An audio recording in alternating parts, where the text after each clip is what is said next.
Hello, my name is Dr. Joanne Fish, and I am an Associate Dean of Humanities here at Jefferson College. And with me today is Dr. Jan Johnson. And I am the Associate Dean of Business, Social Sciences, and Public Service. And we're here today with Samantha Roberson, who is the grant lead of MoSEPWork. And she's going to be talking with us today about apprenticeship activities here at Jefferson College and some exciting new opportunities that we have. Welcome. Thank you. Thanks for having me. So, what is an apprenticeship? That is a fantastic question. Apprenticeship is employment. It is long-term employment connected to education. This is a chance for a participant or a student who is looking to grow or start in a new career to tie their educational opportunities, whether they're seeking a degree or an incumbent worker or an adult learner. They're seeking education and tying it to employment so that they can further themselves in their careers. It is interesting because a lot of people hear the word apprenticeship and they substitute the word internship in. They're not the same.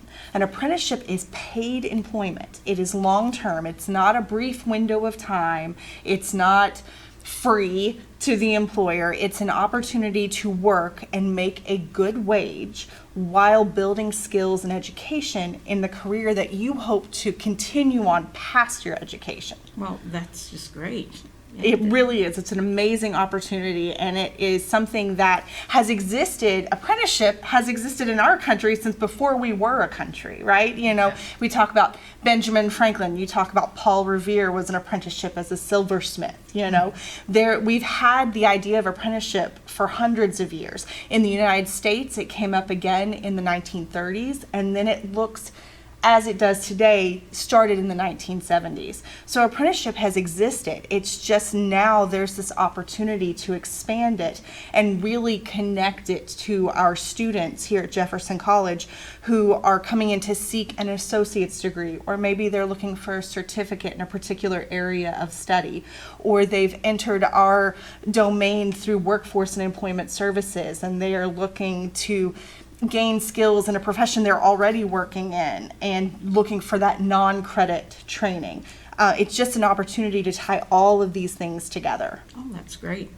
This really sounds like a win-win situation. So you've shared a little bit about the benefits of what happens with the students, and if you could share a little bit more, that would be great. But also, could you share a little bit about the benefits of the employers? Absolutely. So it really is, it's a win-win-win, right? Because you've got three parts of this stool. You have the participant, who's going to come in, and they're really going to sit on that stool, right? That's what we're supporting, and we're supporting them with the sponsor of the apprenticeship. So who is that? The sponsor is the body that's responsible for setting up a registered apprenticeship with the Department of Labor. So the Department of Labor already recognizes over 1,000 occupations for apprenticeship, and that number is growing every year. The sponsor is responsible for creating what the program looks like. What is this apprenticeship? What does it meet all the standards that are required for the Department of Labor to make sure that the participant, once completing that, has all the skills they need? So they're communicating with the Department of Labor. They're making sure that all those boxes are checked. The next part of that is the provider of the required technical instruction. So when I talk about marrying employment with education, that is truly what an apprenticeship is. So any apprenticeship is required to have at least 144 hours of technical instruction as part of the apprenticeship. So that RTI, or that related technical instruction provider, is that second leg of the stool. And the third leg of the stool is the employer, right? They are providing the on-the-job training. They're connecting education with real life. They are molding that employee. They're providing a mentor to that employee to make sure that they're connecting someone with experience in the field to that person to make them successful. So those are the three legs. And when you talk about the win-win, the win for the employer is that they're receiving motivated, trained workforce, a pipeline of individuals into their area. I don't know how much we've had the opportunity to discuss as a group in this country even we're about to experience a pretty significant workforce shortage. We're already experiencing it in multiple sectors right now, and that is going to grow by a magnitude over the next 10 to 15 years. And that's for a variety of reasons, including the fact that our baby boomers are retiring and birth rates have simply dropped in the last 2 decades. It means there's a shortage of workers to the number of jobs we have available. So for employers, it's a win because they are getting motivated, educated workforce who have identified that this is the career they want to go into. And then for an institution like ours, as an educational institution, we are broadening the opportunities that we have for our students and participants. We are able to connect the degree programs, the certificate programs, the non-credit programs that we offer here at Jefferson College. We're connecting them to employment for our students. Obviously, that's going to attract motivated students to Jefferson College, but we're also then increasing the value of the degrees and certificates that we are providing. And for the employee, when you talk about career development, and we're talking about an opportunity where we can actually start with our secondary students, we can talk about those students who attend the area technical school here at Jefferson College. You're talking about 16, 17, 18-year-old kids who maybe they've identified that a 4-year institution isn't the option that they're looking for. Or maybe they have, but they've decided to progress through a community college first and then transfer.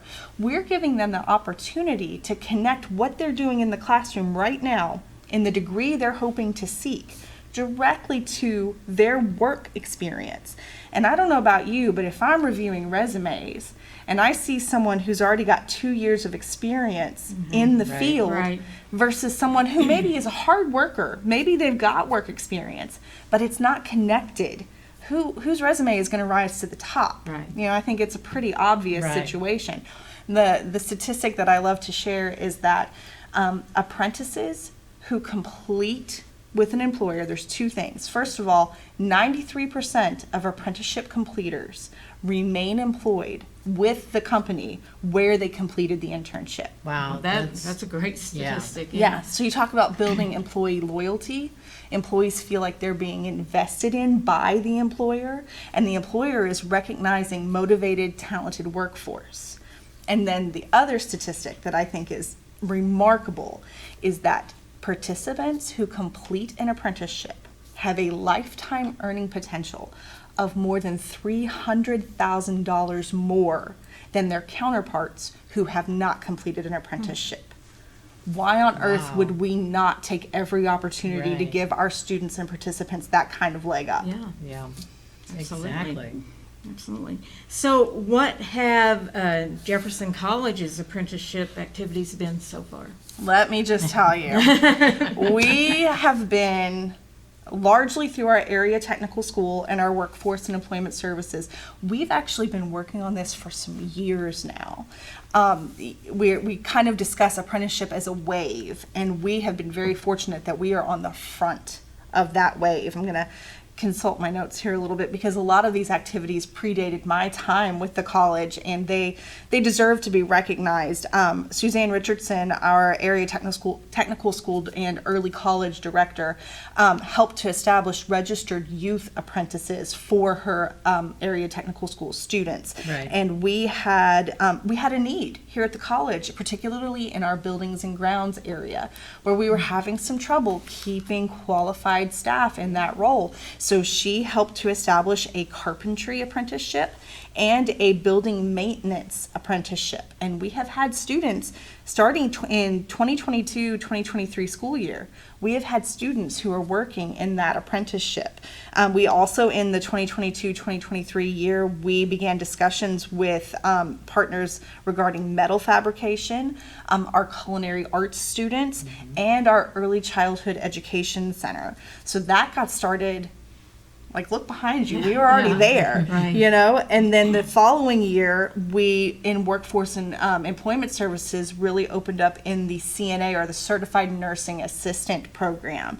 And that was a non-credit program that we actually were able to partner with an employer who said, we can build an entire cohort of students if you can help us provide the instruction.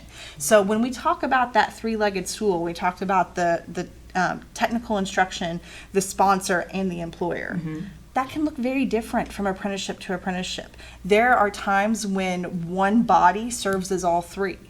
There are times where you could have three different bodies representing those three legs of the stool, or some combination thereof. So in this case, our certified nursing assistant apprenticeship, we had an employer, and we served as the sponsor and the technical instruction.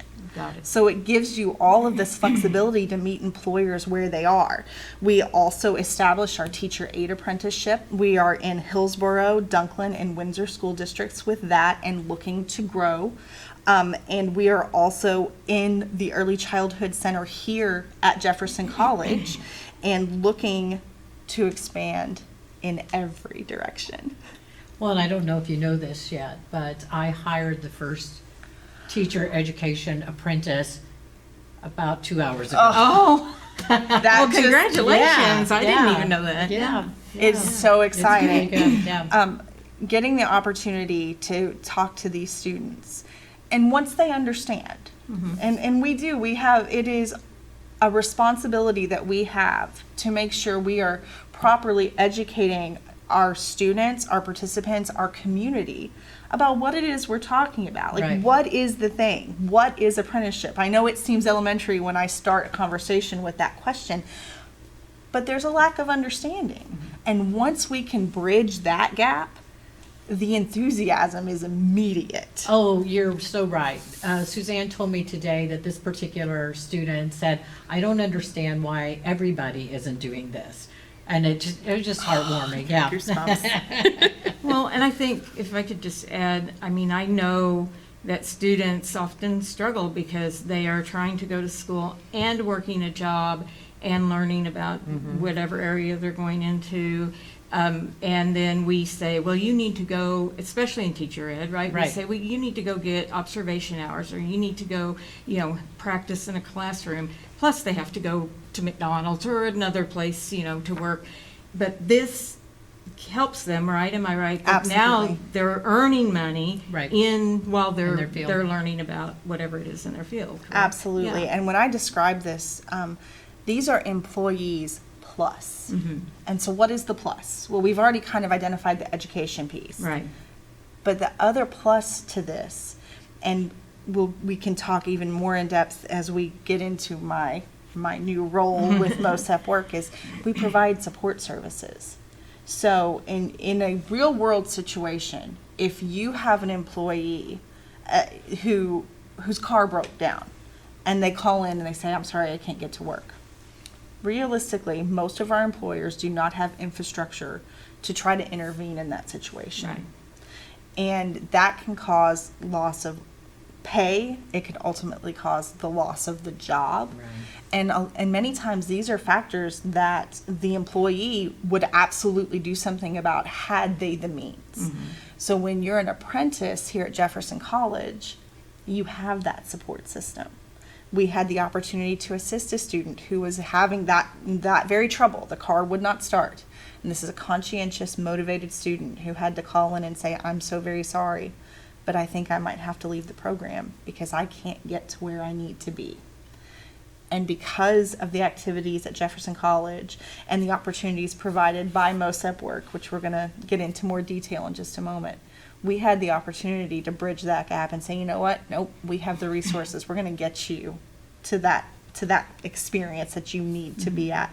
And then because of the resources we have through our automotive department, we said, we'll get your car here. See if we can fix your car. Well, yeah. Yeah, that's awesome. Talk That about is just- wraparound service, Right, right? right. So quickly, you've mentioned MoSEPWorks a couple of times. What is that? Great question. So the activities I've described to you thus far are activities that Jefferson College went after independently. And I didn't even mention all of them. We have a chef, we have a culinary student working at Villa Antonia. We have other developments that are in progress or in planning. But in the spring, we had the opportunity to apply to a Department of Labor grant, ABA2, which, what is that, bunch of letters and numbers? Apprenticeship Building America, round 2. So this was a grant mechanism that had existed prior, and they opened it up for a second round of applicants. And so Jefferson College, working in a group, a consortium, this time to represent all of Southeast Missouri, MoSEPWork, Missouri Southeast Pathways to Work. There are 5 schools involved. Jefferson College is serving as the lead of the project, That's which exciting. is very Yeah. exciting. A first time opportunity for the college. And Mineral Area College, East Central, 3 Rivers, and then we have a 4-year partner, Central Methodist University, all working together to build apprenticeships in 3 specific areas. We are working in teacher education, we're working in the care industry, so our nursing and healthcare pathway, and then advanced manufacturing.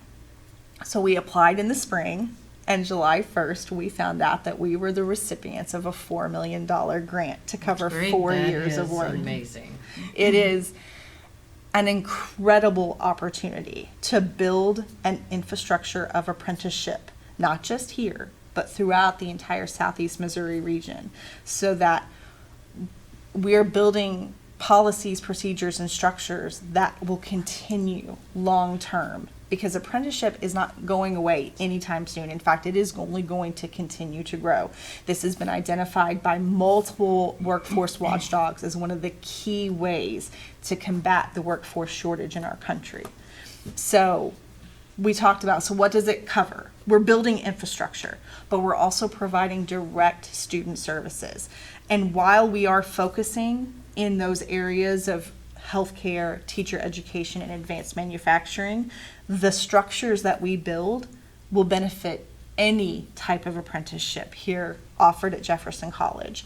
So we had the opportunity to create a new position. We're calling it a navigator position. And this is going to be an individual who works directly with the students, one-on-one, great. to walk them through the process to make sure they have a clear understanding of exactly what their benefits and responsibilities are as an apprentice, to help track their progress with their employer, to have that touch point with the mentor, make sure that everyone is on the same page with the development and success of this apprentice. That also means they can connect them anytime to those important support services that we spoke about. You know, support services, we mentioned the transportation issue. We know that that can be a barrier. Giving them access to childcare resources. You know, sometimes it's a bridge of information. Sometimes it's a physical resource, sometimes it's an emotional support, sometimes it is information. You know, we have an amazing amount of support services offered here at Jefferson College, and truly all our partners as well. And so if our student needs mental health services, if they're having difficulties with food, or we have a situation where we might have the opportunity to get a participant a pair of glasses. You know, when we talk about support services, we have the opportunity to really, you talk about wraparound services. I think of it as a safety net. Yeah. And again, when we talk about benefits, who does that benefit? It benefits every part. Right. It benefits the student, obviously. Right. It also benefits the employer. Why? You're going to have a more reliable employee. You're, again, going to have a more loyal employee, an employee who feels that they are being invested in, and they're going to stay, you know, because any of those barriers that might have pulled them away early on in their career, we've had the opportunity to address. Right. So it's incredibly exciting. We are working right now to establish those partner relationships with employers. And I can tell you that the feedback has just been incredibly positive.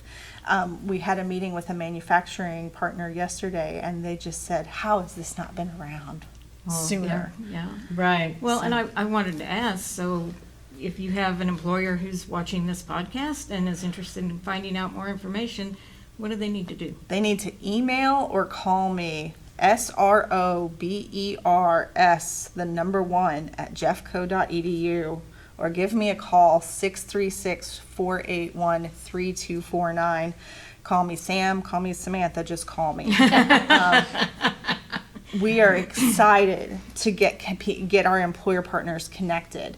And while, again, the focus of the grant is in those 3 specific areas, that doesn't stop the college as an institution from exploring any number of possibilities Right. for apprenticeship.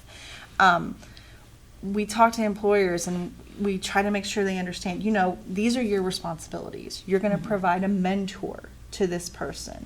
You are going to help keep track of the time they spend with you. You're also going to keep track and make sure we've worked together to create a list of skills or competencies that we need to know that this apprentice has mastered during their time with you. And you're going to be our partner in making sure those competencies are met, and that the on-the-job training that you are giving them there is an industry standard. And then you're going to help us make sure our curriculum matches those needs. It's very adaptable to the employer. And because of that, they are very excited to join in. And then when we tell them, part of apprenticeship is making sure that there is some structure for a wage increase for this apprentice. Sure. They're like, why wouldn't we give them a wage Right. increase? We are building the best employees we could possibly have. Exactly. And I just keep thinking about our mission and how much this is serving the community, how much we're serving our students plus. And I was just so thrilled to hear you use the word connect over and over and over again. You've been an excellent guest for us to bring on with Jeffco Connects. This is fantastic. Yeah, and let's get that phone number out there again. Now, but before we conclude, what about students? If a student is interested in pursuing an apprenticeship, the same information? Absolutely. Please contact me. We're going to be working with our advisors. We're going to be working with enrollment services. We are, we're at the beginning of this developing. So, ultimately there's going to be a website where we can direct them to. There's going to be any number of opportunities. But students, again, SROBERS, the number 1 at jeffco.edu or 636-481-3249. That gets you straight to me. I don't know if you can tell, but I'm fairly passionate about this. I don't know. And it does not matter if you are currently enrolled. It doesn't matter if you're a technical school student or a Jefferson College student. If you happen to be watching and you're not a student at all, but you would like to be, we'd love to speak with you. If you are employed and you're in a job that you love, but you would like to grow in that job, we can talk to you too. Yeah. So we need everyone to know that there is no wrong door into this program. There is no wrong starting spot. And the great thing about apprenticeship is that it builds. You can build experience. You can build credentials. You might come in the healthcare pathway and say, okay, I'm going to do an apprenticeship. I'm going to complete an apprenticeship as a certified nursing assistant. And you do that. And you are successful and you finish out and you have a certificate from the Department of Labor, a credential that you can take anywhere. And you go into the field and you begin working. And you may decide 6 months or a year later, I'm ready to grow. I think I can do more. And maybe you decide to apply for our nursing program. You can do another apprenticeship. That's what I was going to ask. Right. Repeat, Yeah. Wow. Rinse So- and repeat, right? and being able to stack those credentials and Yeah. build experience with education. I mean, the value of this is It's just yeah. beyond description. Yeah. Well, we're so glad you came on today. Yeah. Thank you for having so much me. for your time. Of course. And again, whether you want to be an apprentice or whether you would like to participate as an employer, you may reach Sam at 636-481-3249. We're so glad that you came on, and you're welcome back anytime. Anytime we you. have more to share. So, I would love to. all right, thank you. And thank you so much for joining us today. And Jan, do you have anything you want to add? I just can't even imagine what to add to that. I'm just so excited about the program. And yeah, thank you for joining us. Thank And you. here at Jeffco Connects, we strive to make connections with not just those amongst our own community, but also with the broader community. So if you have something that you would like to share, please contact us. You can contact me at jfish@jeffco.edu, or You can contact me at jjohns84@jeffco.edu. thank you.